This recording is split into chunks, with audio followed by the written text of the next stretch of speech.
Só. Abra sua Bíblia aí no livro de Gênesis, capítulo 11, versículo 6. Amém?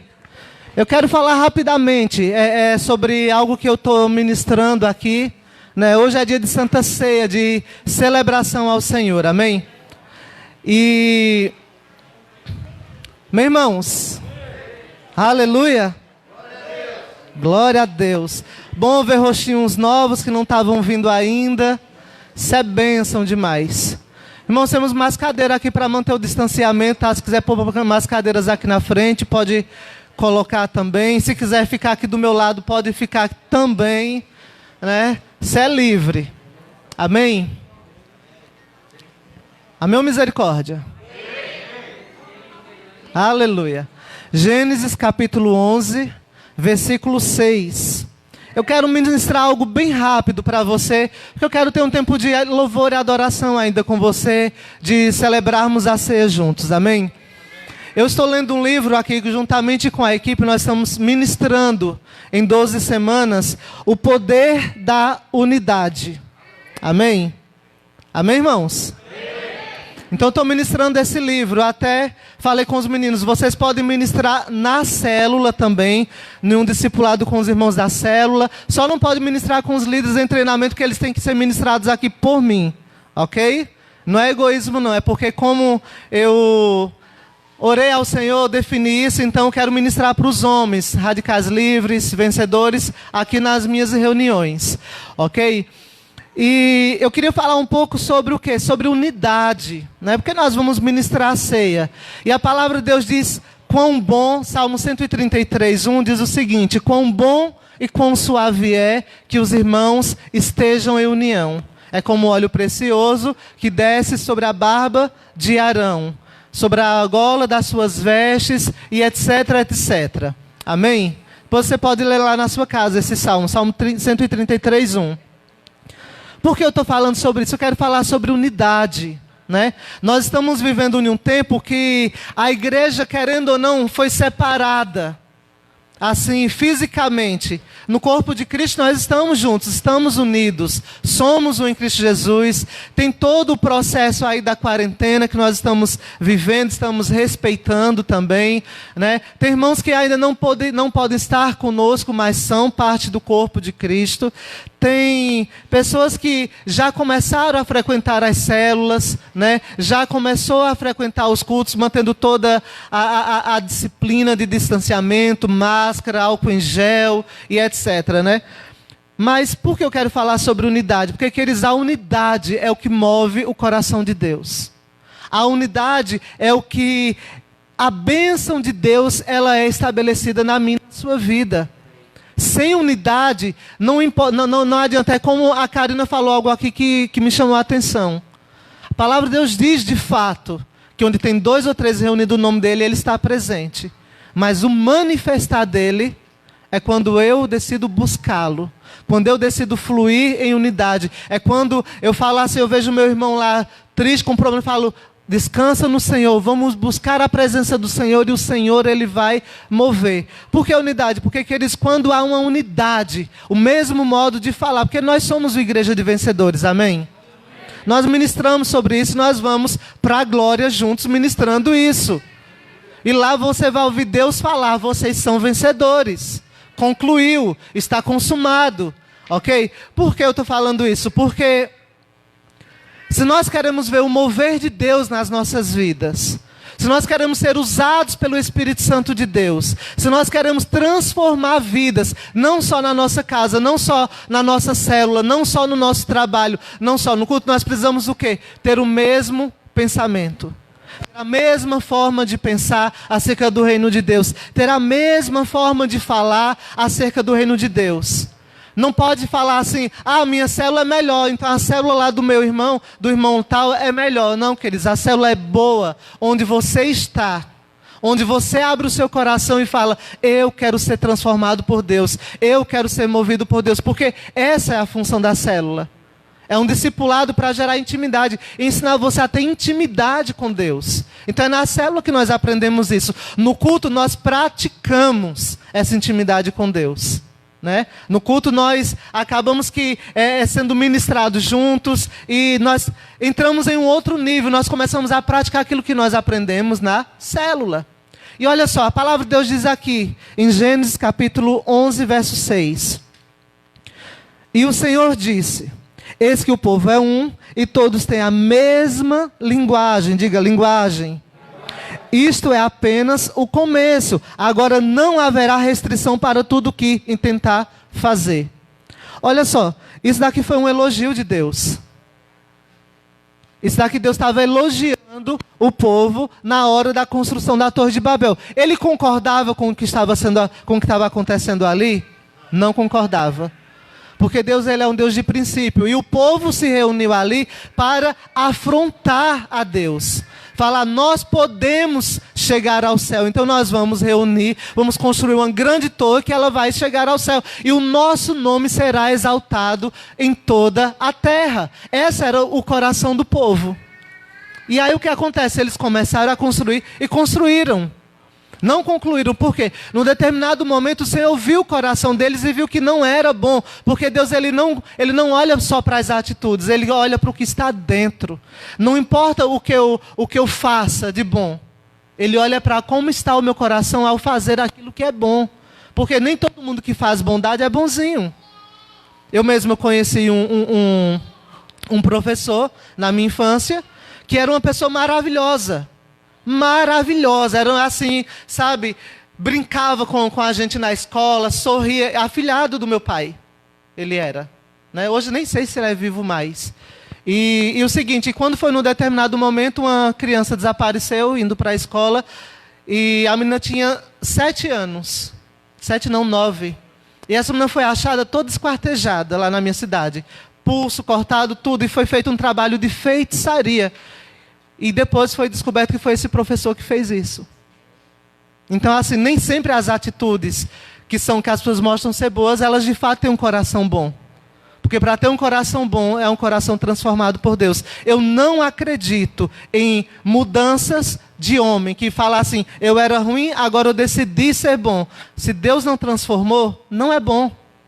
O próprio apóstolo Paulo, que era um homem assim, fantástico, ele falou o seguinte, ainda quando eu quero fazer o que é bom, eu acabo fazendo o que é ruim aos olhos de Deus. Mas por que ele dizia isso? Porque às vezes nós falamos coisas boas acerca do irmão, mas às vezes nós pensamos coisas ruins acerca de outros. Então olha só, o que Deus está falando é assim, olha, o povo é de fato um. Falam a mesma língua. Deus estava estabelecendo um princípio aqui, que nós devemos ter o mesmo pensamento, o mesmo raciocínio, falar a mesma linguagem. Ou seja, todas as células, funcionam todas as células, amém? Ainda que algumas está pelo Zoom, outras está pelo WhatsApp, outras já estão presenciais, né? A célula do Léo e da Vanessa já vai voltar a ser presencial aqui no prédio, tem mais espaço para ficar separado, usar máscara e etc. Então, a gente abriu para ele. Tem outros dias da semana que alguém mais quiser fazer célula presencial, queridos, o prédio está à disposição para isso. Porque é bom porque fica bem separado e dá aquele mover gostoso, né? Mas, voltando à palavra. E aí o que acontece? O povo ali em Babel, eles se uniram em um só coração, em um só propósito. Porque assim, quando eu sonho algo sozinho, é um sonho. É meu sonho. Agora, quando eu compartilho com o Evandro, eu compartilho com o Wilson, eu compartilho com o Wagner, eu compartilho com o Luiz, eu compartilho com o Afonso, ele agora não é mais um sonho meu. Ele se tornou um projeto. Então, quando os irmãos eles começam a orar comigo para que aquilo se realize na minha vida, aquilo se tornou agora um projeto, um encaminhamento para que algo novo aconteça. Então, olha só, alguém pensou assim, olha, eu quero fazer algo para meu nome ser exaltado. Então, foi lá e reuniu as pessoas e falou, olha, vamos construir uma torre que chega até o céu, o nome de todo mundo vai ser exaltado. Porém, eu sou arquiteto, o meu vai ser mais. Porém, todos sonharam com ele. E foram construir uma torre para quê? Para afrontar a Deus. E mesmo sendo um afrontar a Deus, Deus acabou ensinando um princípio aqui. Olha, e o Senhor disse, eis que o povo é um e tudo tem a mesma linguagem. Isto é apenas o começo. Agora não haverá restrição para tudo. Diga comigo, tudo. Quem tentar fazer. Se o povo lá foi bem sucedido na Torre de Babel, agora imagine eu e você como o projeto de criar uma igreja que é segundo o coração de Deus. Uma igreja em célula que avança, que alcança cada rua desse bairro, que gera sacerdotes, homens e mulheres, jovens, adolescentes, crianças, segundo o coração de Deus. Imagina se nós tivermos o mesmo espírito de um guardar o outro, um vir falar, olha, fulano falou isso, opa, não quero saber. Porque faz parte do corpo de Cristo. Faz parte do corpo que eu faço parte. Então quero orar. Se o irmão está passando por um momento de dificuldade, está sendo desonroso, está cometendo algum pecado aos meus olhos, eu tenho que orar por ele e guardar. Isso é ter a mesma linha de raciocínio. Sabe por quê, queridos? Olha para a pessoa que está aí do seu lado, aí, mesmo distantezinho aí. Sabe por que eu mandei você olhar? Por um motivo. Porque é essa pessoa que está aí do seu lado que ajuda a edificar a sua vida diante de Deus. É essa pessoa que ora pela sua vida. Porque olha só o poder que está nisso. O povo foi lá e começou a construir a torre. Deus pegou, foi lá e causou uma confusão de línguas. Um começou a falar inglês, outro espanhol, outro castelhano, outro português, outro italiano, outro hebraico, outro aramaico. E saiu misturando tudo e falou, agora eu vou espalhar o povo pelo mundo. Foi o que Deus falou. Espalhou o povo, porque agora eles não conseguiam mais se comunicar. Porque onde há confusão, não há unidade. Aqui nesse contexto, Deus precisou fazer isso. Por quê? Para que o povo não fizesse algo tão errado diante de Deus. Porque Deus não chamou ninguém para construir torres, para afrontar a Deus. Deus chamou eu e você para edificarmos casa espiritual. Termos unidade. Né? E conta-se uma história aqui que os cientistas falam, na verdade, né, que na era glacial, para você ver onde está o poder da unidade, que na era glacial, né, tinha os porco-espinhos. Então o que acontece? Começou a morrer muitos porcos-espinhos. Por quê? Porque os animais que conseguiam se abraçar, ficar junto, um aquecia o outro com o calor humano. Mas os porcos-espinhos, quando se abraçavam, o que acontecia? Espeto. Começavam um a furar o outro. Aí eles começaram a se separar de novo. E voltou a morrer. E daí agora eles tinham uma escolha. Um animal, veja só, um animal que é irracional. Ele teve uma escolha de sobrevivência. Ele falou, ou eu aprendo a conviver com os espinhos dos meus parecidos, dos meus irmãos, vamos dizer assim, da minha linhagem. Eu vou aprender a conviver com os espinhos, com as indiferenças, e vou sobreviver. Ou eu vou viver separado e vou morrer de frio, sozinho. É igual a brasa. Você pega uma brasa lá na fogueira, na churrasqueira, que é mais comum entre nós, né? Pega uma brasa lá na churrasqueira e tira ela, põe para fora. O que vai acontecer com ela? Apagou. Por quê? Separou. Então, aquilo que está separado, ele produz morte. E um dos propósitos do diabo é fazer o quê? Com que o povo seja separado, para que o corpo de Cristo não haja a unidade. E é algo que nós precisamos restaurar dia após dia, nas nossas células, nos nossos discipulados, nas nossas casas, na nossa família, no nosso ministério. Porque imagina só, se nós falarmos a mesma língua como Deus está falando aqui, temos o mesmo pensamento, pastor, mas eu tenho que gostar de café, sendo que eu não gosto de café, só porque o meu irmão gosta? Eu tenho que gostar de estrogonofe só porque o Rian gosta? Eu não gosto de estrogonofe, eu gosto de bife, não gosto de coisa com molho, com creme de leite, não gosto de batata frita também. Então, eu vou ter que gostar só porque ele gosta para mim ser um com ele. Não, queridos, eu não estou falando em coisas naturais. Eu estou falando aqui de algo espiritual. Dentro do reino de Deus, nós temos que falar a mesma língua. Nós temos que ser um. Nós precisamos o quê? Guardar um ao outro, conviver com as indiferenças. É isso que o apóstolo Paulo está ensinando aqui. Olha só, que é algo precioso. Esse texto eu amo, eu até grifei ele aqui no livro. Né? Está lá em 1 Coríntios 1:10.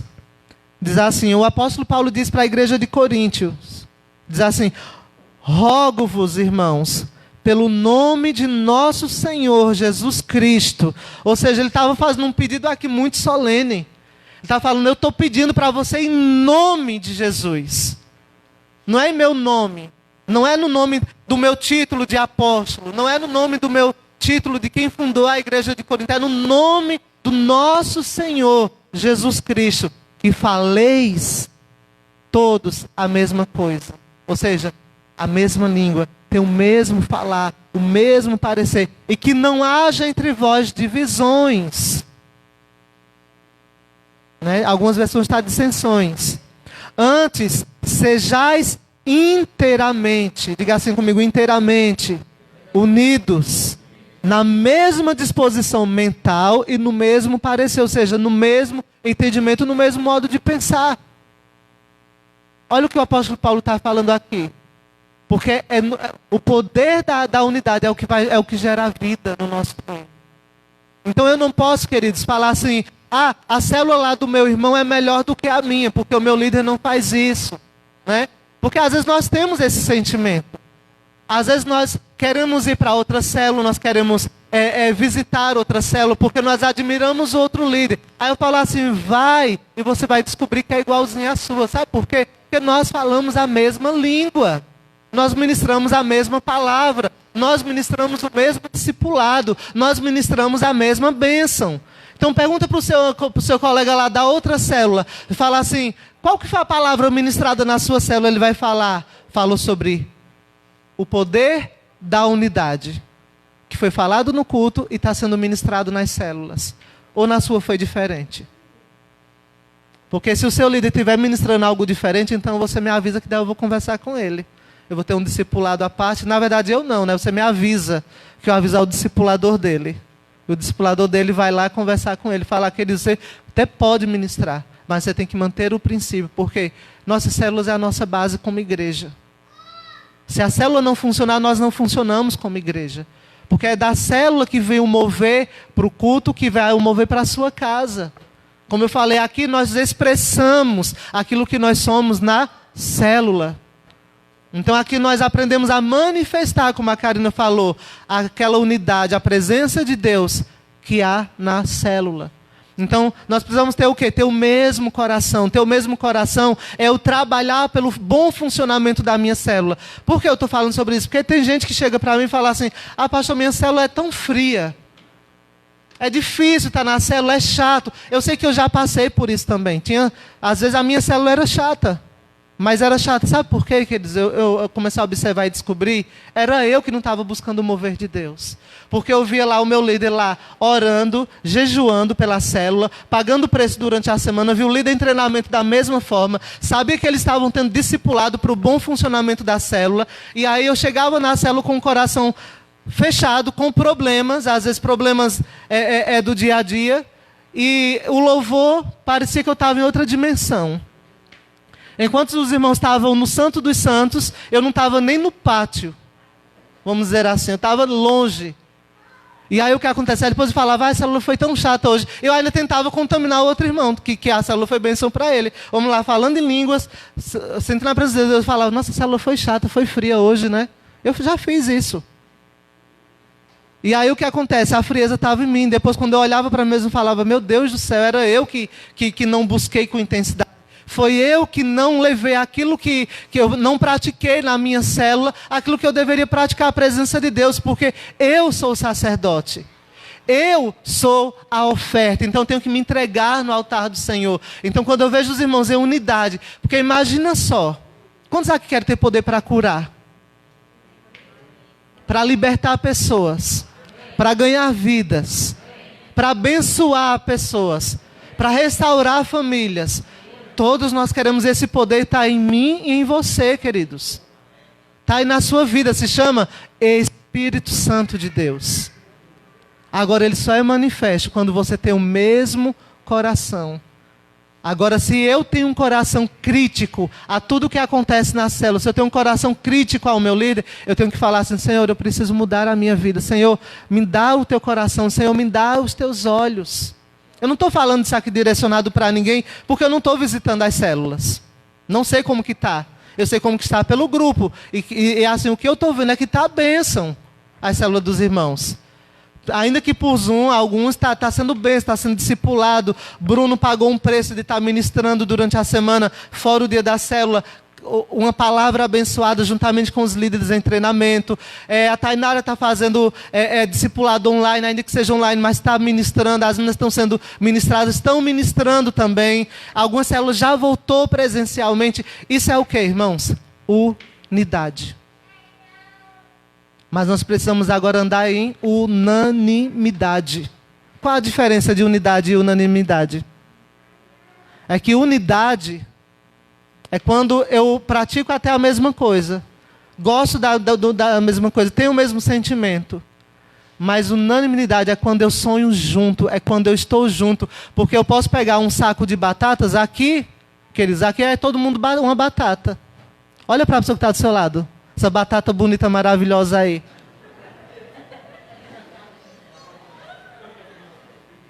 Já que estamos falando de colheita, vamos usar essa expressão, né? Batata. Cada um está aí no seu cantinho, no seu quadrado, com sua máscara. Né? Mas, quando durante o louvor, você se reúne com os irmãos, você começa a adorar, você começa a exaltar, aí sabe o que acontece? O Espírito Santo vai e acende o fogo da panela. As batatas começam agora o quê? A cozinhar. Aí depois vem o Espírito Santo, vai lá e machuca elas. Elas se tornam o que agora uma unanimidade, vira agora um purê de batatas. Não tem como separar mais. Não tem um pensamento diferente um do outro. Não tem, eu penso assim diferente. Porque assim, sua opinião você pode até ter. Mas deixa eu falar uma coisa para você. Dentro do ministério de Deus, do reino de Deus. Eu vou ser muito grosso com você agora. A sua opinião não serve para nada. Ah, pastor, nem a minha serve para nada. Nem a minha opinião, que sou pastor da igreja, não serve para nada.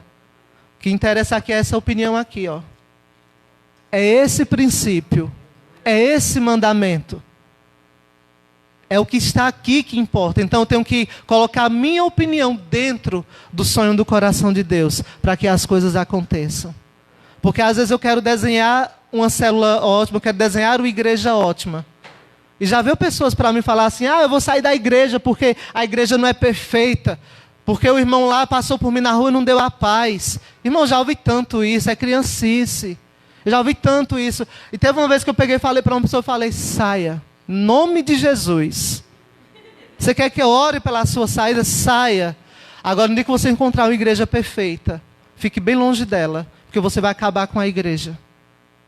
Porque você é quem está causando a divisão dentro da igreja. Você que não está sendo unânime dentro da igreja. Você não está tendo o mesmo propósito, o mesmo pensamento. Você não está tendo o mesmo coração. Porque olha o que você está espalhando entre os irmãos. Né? Uma coisa besta, boba, que aconteceu. Mas a pessoa se irritou demais. E falou, eu vou sair da igreja. E olha que eu não era nem pastor, não tinha nem autoridade para mandar sair. Porque é bíblico, irmãos. Quando a pessoa dá trabalho demais, ou você cresce no mesmo foco que a liderança, para você crescer e avançar, e a gente tem aquela paciência que Jesus teve com Pedro, e a Pedro. Mas quando a gente vê que não tem solução, que o irmão não muda a mentalidade, a gente fala, querido, procura com quem caminhar. Porque você caminhando conosco, você vai ser prejudicial. Irmãos, tantas pessoas passaram pelas nossas vidas. E porque não tinha o mesmo coração que nós temos. Estou dizendo que o meu coração é o melhor, não. Eu erro, eu falho também. Eu sempre digo, irmãos, não me coloque num pedestal onde eu não tenho capacidade estrutural para estar. Porque esse pedestal é do Senhor Jesus. Ele é quem é digno de todo trono nas nossas vidas, não seres humanos. Nós somos dignos de amar, de respeitar e de honrar uns aos outros. Não de colocar num pedestal e falar, nunca vai errar. Porque eu posso errar. Talvez alguém aqui no início ficou da palavra que eu falei assim, olha, que a sua opinião não serve para nada. Você falou, ixi, agora que eu vou, deixa para mim ir embora da igreja. Já vou avisar para o meu líder quando eu sair daqui. Aí quando eu falei também que a minha opinião também não serve para nada, você falou, ufa, então agora eu vou ficar. Porque se a do pastor também não serve, não, querido, porque é a de Cristo que importa. O projeto quem desenhou foi Deus. O projeto da igreja quem desenhou foi Deus. Foi desenhado lá na eternidade. Ele é o grande arquiteto das nossas vidas. Eu só tenho que alinhar. Eu tenho que ser o porco espinho, que eu tenho que conviver com a diferença do meu irmão. Ah, mas eu não tenho que ser igual? Tá aí, você acha que eu vou usar um vestido porque a minha irmã está usando um vestido bonito? Ou você vai usar um blazer porque eu estou usando, você mulher? Ou uma calça, ou um sapato masculino porque eu estou usando? Não vai, não é esse tipo de diferença. É ter o mesmo coração dentro do reino de Deus. É ter o mesmo modo de pensar. É falar, eu fui chamado para edificar. Então a minha opinião, ela vai entrar dentro do projeto dos sonhos de Deus. Vai alinhar todas as coisas, eu vou alinhar o meu coração. Eu vou aparar meus espinhos para me não ferir tanto meu irmão. E nós vamos andar abraçados juntos, ainda que na quarentena. Não abraçar de corpo, mas de alma. Ou seja, porque as pessoas tinham os mesmos sentimentos, eles tinham a mesma alma, o mesmo modo de pensar. É uma aliança de alma, queridos. Isso daqui. Então olha o que diz aqui também em Filipenses. Acho fantástico isso. Filipenses capítulo 2, versículo 1 e 2. Amém? Se há, pois, alguma exortação em Cristo, alguma consolação de amor, alguma comunhão do Espírito. Há comunhão do Espírito aí? Aleluia. Fala com convicção, irmão. Amém. Nós temos comunhão no Espírito com um Deus residente. Fala assim, irmão, está vivo aí? Se está vivo, dá um glória a Deus. Então, olha só. Alguma comunhão do Espírito. Se há entranhados afetos e misericórdias, ou seja, ter afeto um pelo outro. Irmãos, eu estou com tanta saudade de vocês. Se eu puder sair abraçando todo mundo. Mas não posso. Nem com máscara não está sendo permitido. Domingo eu fiquei conversando aqui com os irmãos. Alguns queriam me cumprimentar, não deu. Só no soquinho, né, no cotovelo. Eu falo, meu Deus do céu, que isso passe logo. Porque nós não somos esse tipo de igreja. Nós somos a igreja que gosta de abraçar. De cheirar e falar, oh, que Deus abençoe a sua vida. Né? Então olha só. Se há entranhados afetos e misericórdias, completai a minha alegria, de modo que penseis a mesma coisa. Tenhais o mesmo amor, sejais unidos de alma, tendo o mesmo sentimento, ou seja, o mesmo pensamento. Né? Eu estava ministrando para os meninos na sexta-feira, né? E eu falei assim, você já viu que coisa tão poderosa acontecia na igreja de Atos? Mortos ressuscitavam. Ah, mas por que ressuscitavam? Quando as pessoas oravam. E hoje não ressuscita. Pessoas eram curadas. Começava o louvor, pessoas eram curadas. Paulo, na igreja de Atos, Paulo foi pregar lá na igreja. E o que aconteceu? O jovem estava sentado na janela. Ah, não sei se eu olho para a palavra ou se eu olho para fora. Não sei se eu estou na igreja ou se eu estou no mundo. Puf, caiu. Acho que, se eu não me engano, do quarto andar, porque a igreja era no quarto andar. Era chique a igreja de Atos. Aí sabe o que aconteceu? Paulo foi lá, parou o culto, foi lá, orou com o irmão, ele levantou. Aí Paulo falou, agora vamos lá, eu agora vou celebrar a ceia. Vou manifestar a vida do Senhor, vamos trazer à memória aquilo que nos dá esperança. Então olha só, mas por que acontecia isso? Lá, irmãos, se você ler o livro de Atos que eu indico para você, a célula funcionava todos os dias. Ah, pastor, era todos os dias, 19h30, igual a minha célula, que só é na quarta-feira, 19h30. Não, quer dizer, era todos os dias. Todo horário, era diário. A célula funcionava diariamente. Você sabe o que é uma célula todo dia ter comunhão? Tipo assim, hoje eu estou sem querer fazer comida. Hoje eu vou orar na casa do Luiz e da Adriele. Vou lá ter uma comunhão com eles. Pronto, já vou almoçar lá. Saía de lá, falava assim, hoje eu tenho o quê? Vou visitar agora a Edileuza e o Ezequias, né? Vou lá jantar com eles. Tinha comunhão, compartilhava a palavra e tinha comunhão. A célula funcionava assim. Ah, mas o pessoal não tinha o que fazer? Tinha, mas porque todos tinham o mesmo coração. Então, um às vezes cozinhava para todos os outros. Quando um estava faltando, olha, eu estou prestes a perder a minha casa, eu não tenho dinheiro, estou desempregado, tenho filhos, estou passando necessidade. O outro lá que tinha bens, ele vendia e compartilhava, todos tinham a mesma estatura financeira na igreja de Atos. Porque esse era o coração. Você já imaginou isso? Eu falo, meu Deus do céu, se a gente chega a esse nível, o inferno ia tremer, porque até os que foram para lá eram capazes de converter. Sabe por quê? Unidade. Nós estamos um pouco difícil de chegar a esse nível da igreja de Atos, mas nós podemos chegar perto. Sabe como? Tendo o mesmo coração, o mesmo sentimento, o mesmo amor, tendo a mesma afeição um pelo outro. É eu não olhar para o outro com um olhar estranho. Ah, porque fulano não me olhou assim. Ah, porque fulano me olhou, não prestou atenção em mim. Ah, eu vim diferente, não fui elogiado. Meu líder nem viu com a que eu estou de roupa nova. Ah, olha, eu estou com uma Bíblia nova, nem olharam para mim. Queridos, nós estamos aqui para olhar para Cristo Jesus.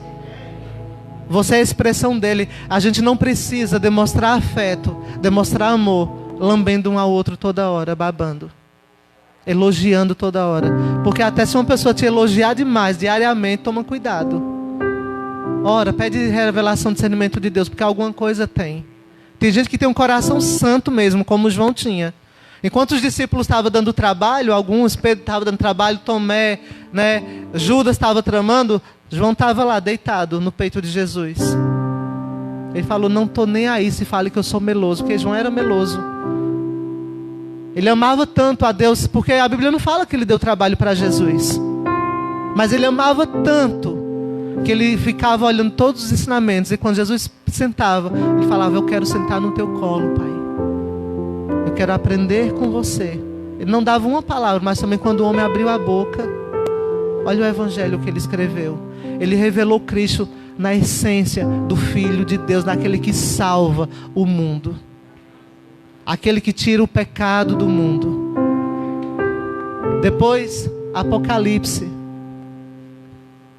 Colocaram ele em uma ilha para ele não ganhar ninguém para Jesus, porque onde ele passava, as pessoas convertiam por causa do amor que ele aprendeu a ter.